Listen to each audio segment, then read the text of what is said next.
எனவே சகோதரர்களே, ஸல்லல்லாஹு அலைஹி வஸல்லம் கூறிய கியாமத்துடைய அடையாளம், அடுத்த அடையாளம் 17வது அடையாளம், அமானிதம் உள்ளங்களிலிருந்து எடுபட்டுவிடும். அமானிதம் இருக்கிறதை யாரையும் நம்பேலாது, வீட்டுக்காரனையும் நம்பேலாது, வீட்டில் உள்ளவங்களையும் நம்பேலாது. சகோதரர்களே, பணத்தில் மாத்திரமல்ல, மானத்திலையும் நம்பேலாது. சொன்னார்கள் ஸல்லல்லாஹு அலைஹி வஸல்லம், ஆக பெரிய விபச்சாரம், ஆக பெரும் பாவமான விபச்சாரம் பக்கத்து வீட்டுக்காரியோட செய்யும் விபச்சாரம். ஏனெண்டா பக்கத்து வீட்டில் யாரும் நம்பிக்கை இழந்திருக்கிறது இல்லை. எங்களோட பக்கத்து வீடு நம்புவாங்க. சகோதரர்களே, பெரும் கவலை. சொந்த சாச்சா மகளோட விபச்சாரம் செய்கிறார், சொந்த வாப்பா மகளோட விபச்சாரம் செய்கிறார். அமானிதம் எடுக்கப்பட்டுச்சு. வாப்பா, பெத்த வாப்பா மகளோட விபச்சாரம் செய்யறண்டா எந்த அளவு அமானிதம் போயிட்டு. சொன்னார்கள் ஸல்லல்லாஹு அலைஹி வஸல்லம், அமானிதம் எடுக்கப்பட்டு விடும் மக்களுடைய வாழ்க்கையில். யாரையும் நம்பேலாது. இவரை பார்த்து நம்புறதா என்று கேட்கிற அளவுக்கு ஆயிடும். ஸல்லல்லாஹு அலைஹி வஸல்லம் ஒவ்வொரு ஹதீஸில் சொல்லியிருக்கிறார்கள்.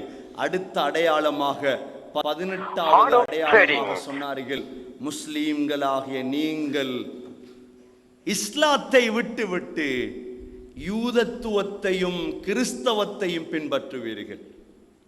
சகோதரர்களே, நமது உடம்பை பார்த்தா போதும் நாங்கள் முஸ்லீமை போலையா இருக்கிறோம்? சற்று சிந்திக்கோ.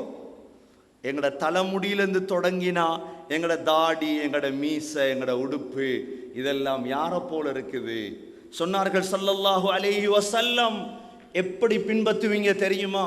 லதத்தபிஅன்ன சுனன மன் கப்லகும் ஷிப்ரம் பிஷிப்ரின் வதிராஅன் பிதிரா.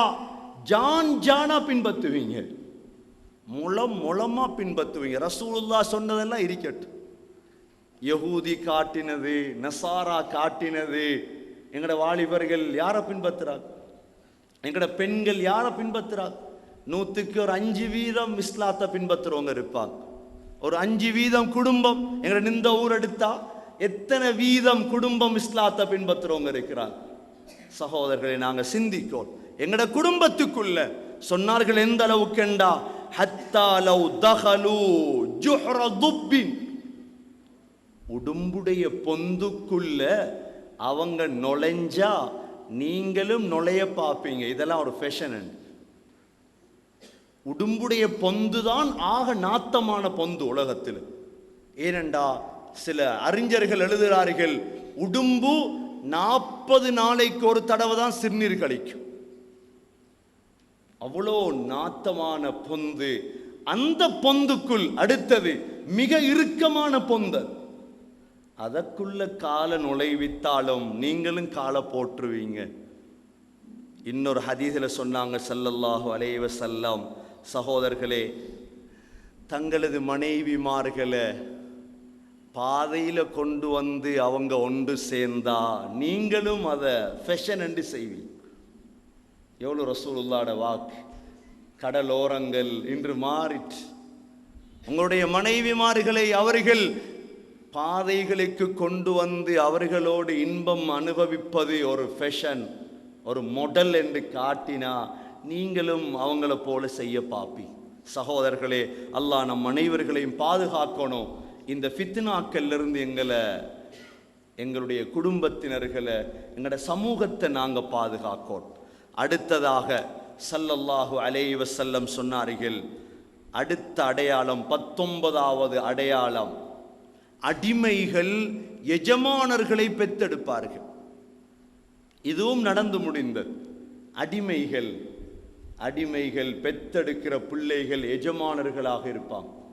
இது ஹலீஃபா மஅ்மூனுடைய காலத்தில் ஏற்பட்டது. அப்பாசிய ஹிலாஃபத்தில் அந்த காலத்தில் இருந்த முஸ்லிம் அரசர்களை தேடி பார்த்தாங்க. எல்லாரும் உம்மாமாரும் அடிமை.